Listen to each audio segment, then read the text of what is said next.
Hei, olen Tero Vitlakis. Katsotaan nyt, miten vihkoon.fi-työkalulla voidaan luoda lukujärjestyksiä lukion tarpeisiin. Katsotaan ensin opettajan tai kurssisuunnittelijan näkökulmasta, kuin tämä menee. Otetaan ensiksi täältä lukujärjestyspohja, author. Noin. Täältä tulee tällainen peruskaavio. Olen tehnyt tällaisen wizardin, jossa on kaksi vaihtoehtoa. On lyöty tyhjä pohja, jossa voi annetaan periodin määrä, monta slottia jokaisessa periodissa, ja monta on sitten tuntikaaviossa noita rivejä. Jos olet sanomaan tämän, niin se luo tällaisen yksinkertaisen pohjan. Ja sitten tänne ruvettaisiin laittamaan kursseja, vaikka E01 ja niin poispäin. No niin. No tämähän on nyt aika kovin työläs tapa rupeaa tyhjistää tätä tekemään. Ja ehkäpä fiksumpi on käyttää vähän tekoälyä tässä näin. Ja se menisi näin, eli valitaan tämä wizard, otetaankin, että luo valmiin periodisuunnitelman perusteella. Minulla on täällä Kalevan lukion kurssitarjotin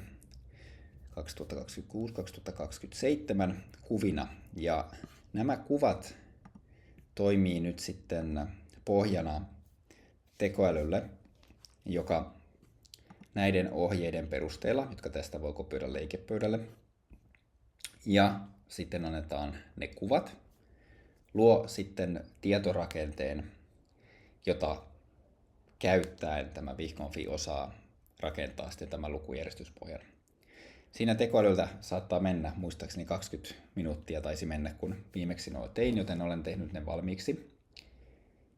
Ja ne olisi täällä kolmannessa vaiheessa. Ja täältä näin katsotaan tämä periodien rakenne. Ja sitten toinen on tämä aikataulu. Okei. Ja painetaan, että keiltä annetut JSONit, ja näin se sitten täyttää periodien kurssit, eli mikä kurssin nimi, kuka opettaja tai opettajan nimikirjaimet siellä onkaan. Ja sitten on tuntikaavio, kuinka nämä kurssit miltäkin paikalta sijoittuvat sitten tänne tuntikaavioon. No niin, seuraava vaihe onkin sitten, että täältä otetaan julkaise moduuli, lukujärjestys, taas testi.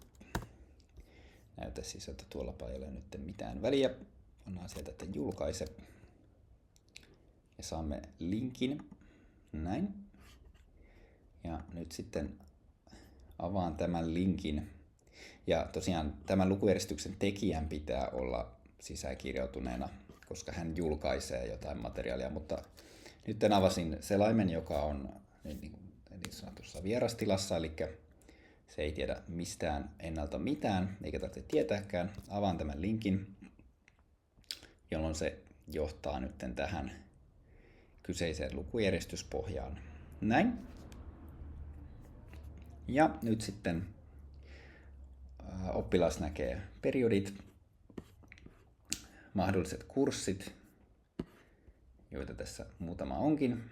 Ja sitten täältä voi nyt sitten ruveta suodattelemaan ja katsomaan. Ja nyt kun tästä klikataan, niin ensimmäinen hieno ajatus tässä on, että se näytetään mihin kohtaan se voi viedä. Ei tarvitse ruveta arvailemaan tai tarkistaa jostain toisesta. Ja nyt se myös merkkaa, että okei, nyt se on tuolla valittuna, ja myös täällä näytetään, että se on tuolla periodissä 1 paikalla 5. Otetaanpas täältä näin nyt sitten. Minä nyt lätkin sen kummemmin miettimättä, minkälainen tämä nyt voisi olla. Katsotaan, onko täällä joku. Ja sitten tietysti voi tulla helposti sellainen tilanne, että samassa paikassa onkin, tai huomataankin, että hei, minä en päässytkään nyt tänne Enkun ykköskurssille.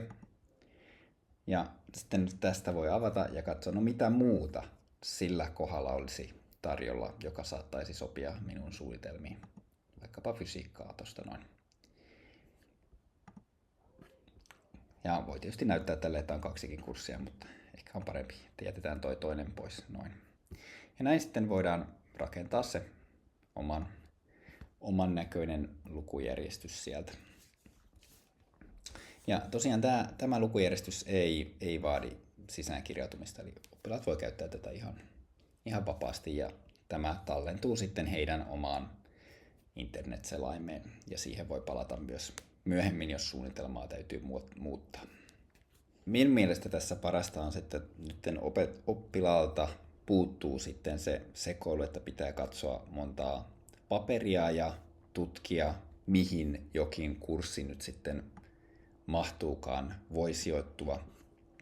Ja tämä kurssien valinta on aika stressaava projekti joka tapauksessa, niin nyt tällä työkalulla ainakin vähennetään sitä teknistä metatyötä, mikä liittyy siihen kurssien valintaan. Toivottavasti tästä on paljon iloa oppilaille ja opettajille.